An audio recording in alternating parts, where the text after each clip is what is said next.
What's up, everybody, and welcome back to the channel. Today I'm just going to do a part 2 on the opening a vape shop series and talk about some more of my thoughts on what I could do in the future to make a vape shop successful, and some of the things that I've come up with in my mind about strategy, and hopefully you enjoy it. Stick around. My name's Oz, and I am a quitter.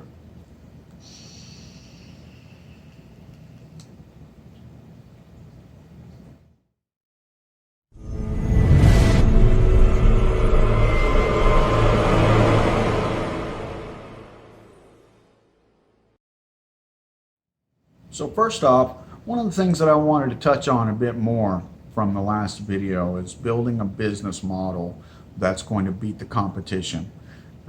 And you know, you kind of got to look at what's going on with the shops in your area and just kind of think about and visualize what it would take to beat them in the local climate of vaping. So, you know, one of the things that I've done is gone to the shops and looked at their prices and looked at the way that their shops are decorated and stuff like that, and just kind of visualized what I think would push me to somewhere else as opposed to there as a vapor. And you know, prices are obviously a big thing. At least in my area, prices are really high. I mean, they're really high. Like, you know, like I've said in the other video, I went and bought a bottle of juice and it cost me a little over $30 after tax for a 100 ml bottle. And that to me is unreasonable. So how do we use the things that are going on in our area to our advantage so that we get the customers? The way we do that is, my strategy and my thoughts on how we can do that, particularly when it comes to pricing, is to think about ways to make my shop less, to make my fixed costs less than the competition's fixed costs. So like, we have one shop that's in a standalone building that used to be a burger joint, and they have a drive-through window and stuff, and we can pretty much bet that they have a pretty high rent. I mean, they have a pretty high rent. They're in a location on a busy road, a pretty good sized building that's like I say, a freestanding building. It's not in a shopping center. So someone has either purchased that building or they're renting it for really expensive.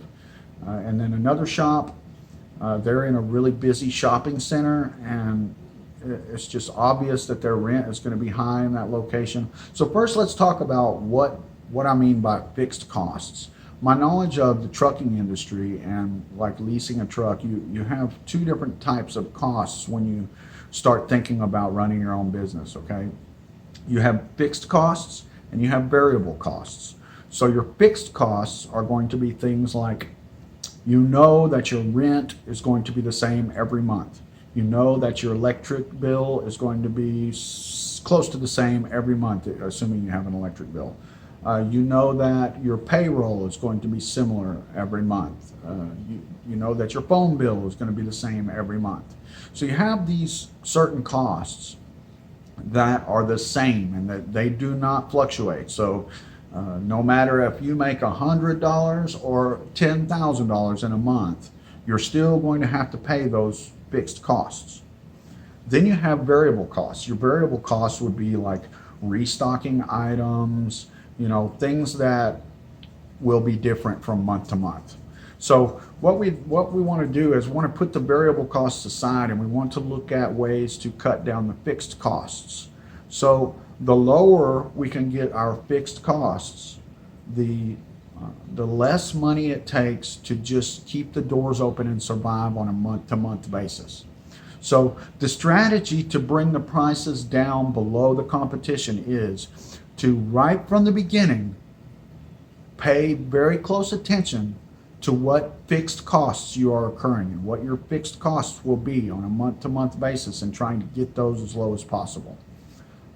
Now, as far as the initial startup, there are other ways you can save money. So I am a very handyman type of person. So when I go into the process of actually opening the shop, I will be doing a lot of things myself. So you could spend a bunch of money and have people come in to paint, to renovate, to make the place look nice, you could pay people to do your signs, and pay people to design your logo, pay people to do all of these things.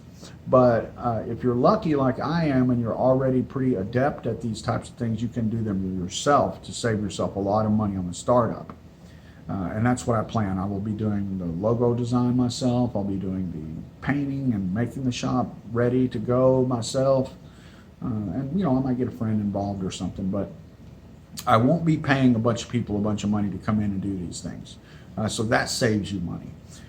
The next thing is, in my way of thinking is, don't hire anyone until you need to. And when you do hire someone, you need to hire someone who not only is good, and not just hire anybody, but you need to pay them well, and you need to make sure that it's somebody that you feel is going to be loyal. They're going to treat your customers right. They're going to stick around because you're paying them well, and they're going to do the things that need to be done.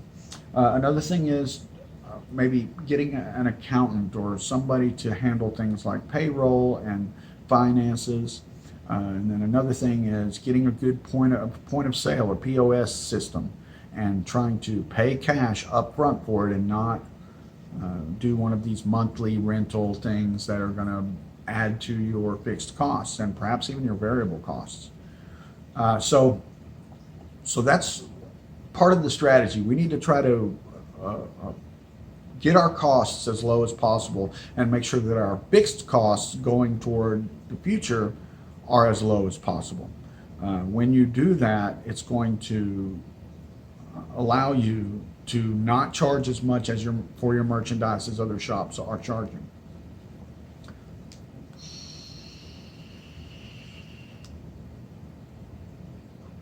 I also have some thoughts on advertising.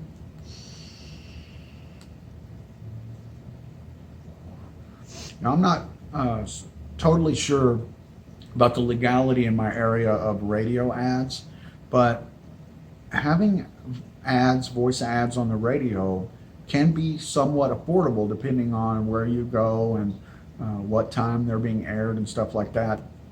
And my research suggests that anywhere from a couple of $100s to $1,000 for a week worth of advertising, or maybe it's a month.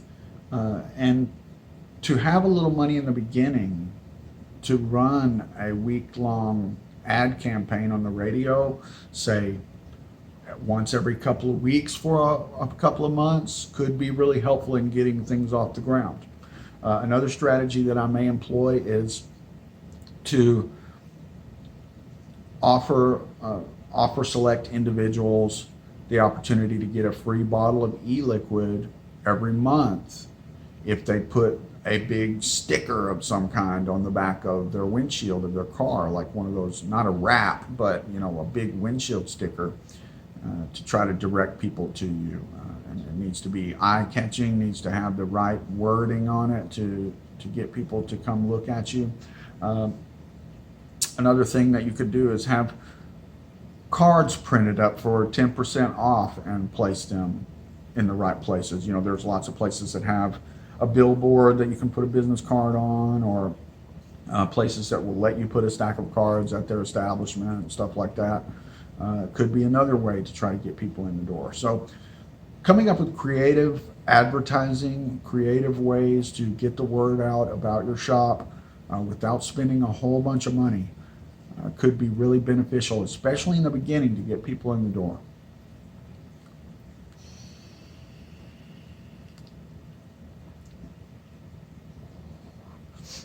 I have somewhat of experience with advertising, getting the word out about things from other organizations that I belong to and have just had experience doing it. So I know that these small, inexpensive strategies can work if they're executed correctly.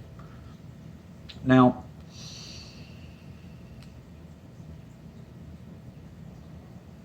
beyond pricing, let's talk a little bit about marketing, less about pricing and advertising and more about the way that you market things. So one of the ideas that I have is to put together some packages, some bundles in the shop, and to base them on the price of a carton of cigarettes. So you try to say, for the price of a carton of cigarettes, which, I mean, right now is what, $80 or so, for this $80 that it costs you for a carton of cigarettes, I can give you this small kit and this bottle of juice, and that's going to last you for that week and help you to get off cigarettes. And you use that as a marketing scheme. Now, my marketing scheme from the very beginning, as far as the naming goes, you see the channel is named Quitter, and I'm going to name the shop Quitter's Vape Shop, and so I can have a Quitter's bundle, for the price of one carton, for a Quitter's bundle for the price of 2 cartons. And so my plan is to use quitting smoking as a way to advertise these things and to get new faces in who may not necessarily already be experienced vapors. And I think that that's kind of, like I said in the other video, I think that's kind of where some of these shops go wrong, is that they're trying to create like a lounge where current vapors can come and sit and do a bunch of cloud chasing, and they're trying to like market to people that are already vaping. And like I said in the other video, a lot of these people are buying their stuff online. They're already experienced. They know that they can go to Element Vape and get it for way cheaper than what you're charging. They know that they can go to these websites and get things for much cheaper than what you're charging them. They want to come in and hang out, and they'll come in and maybe buy a pack of coils, buy a bottle of juice, but when it comes time to make a big purchase, they're looking for that cheaper price on the internet. Whereas when you're marketing to smokers, you're getting 50-year-old soccer mom trying to get off the cigarettes coming in, 50-year-old, 60-year-old grandpa trying to get off the cigarettes because his kids told him to, and he's coming in. A lot of these people are not big online shoppers. I mean, some of them are, but there are a lot of people who want to have this. They want to have this experience where they can go in somewhere and ask questions and get recommendations and maybe sample some juice and stuff like that. And I think that that's an important experience for us to be trying to create in the local vape community. And make no question about it, when grandma comes in the door to think about quitting smoking and she sees a bunch of tattooed dudes in hoodies blowing smoke rings, and she's not impressed with that. When she goes into a place, and there's like one of the places here has these dark colored, almost black walls, and couches, and it's just like, it's not very inviting to the older crowd, to that type of crowd who are more like adults. They don't want to go into a place like that. Females also, I've seen females say that they don't like going into the shops because of those types of atmospheres and stuff. So that's another thing. It's creating an atmosphere that's welcoming to the older generation, welcoming to females, and welcoming just to normal people and not just vapors. So I think that that's another thing. You keep your prices low, you make a really nice looking establishment, you make a really good experience, you gear things towards getting people off of cigarettes, and you make that like prominent in your name and in your advertising and in the way you sell things and market things. And I think that all of those things, when they coalesce and come together, are going to help make a shop really successful.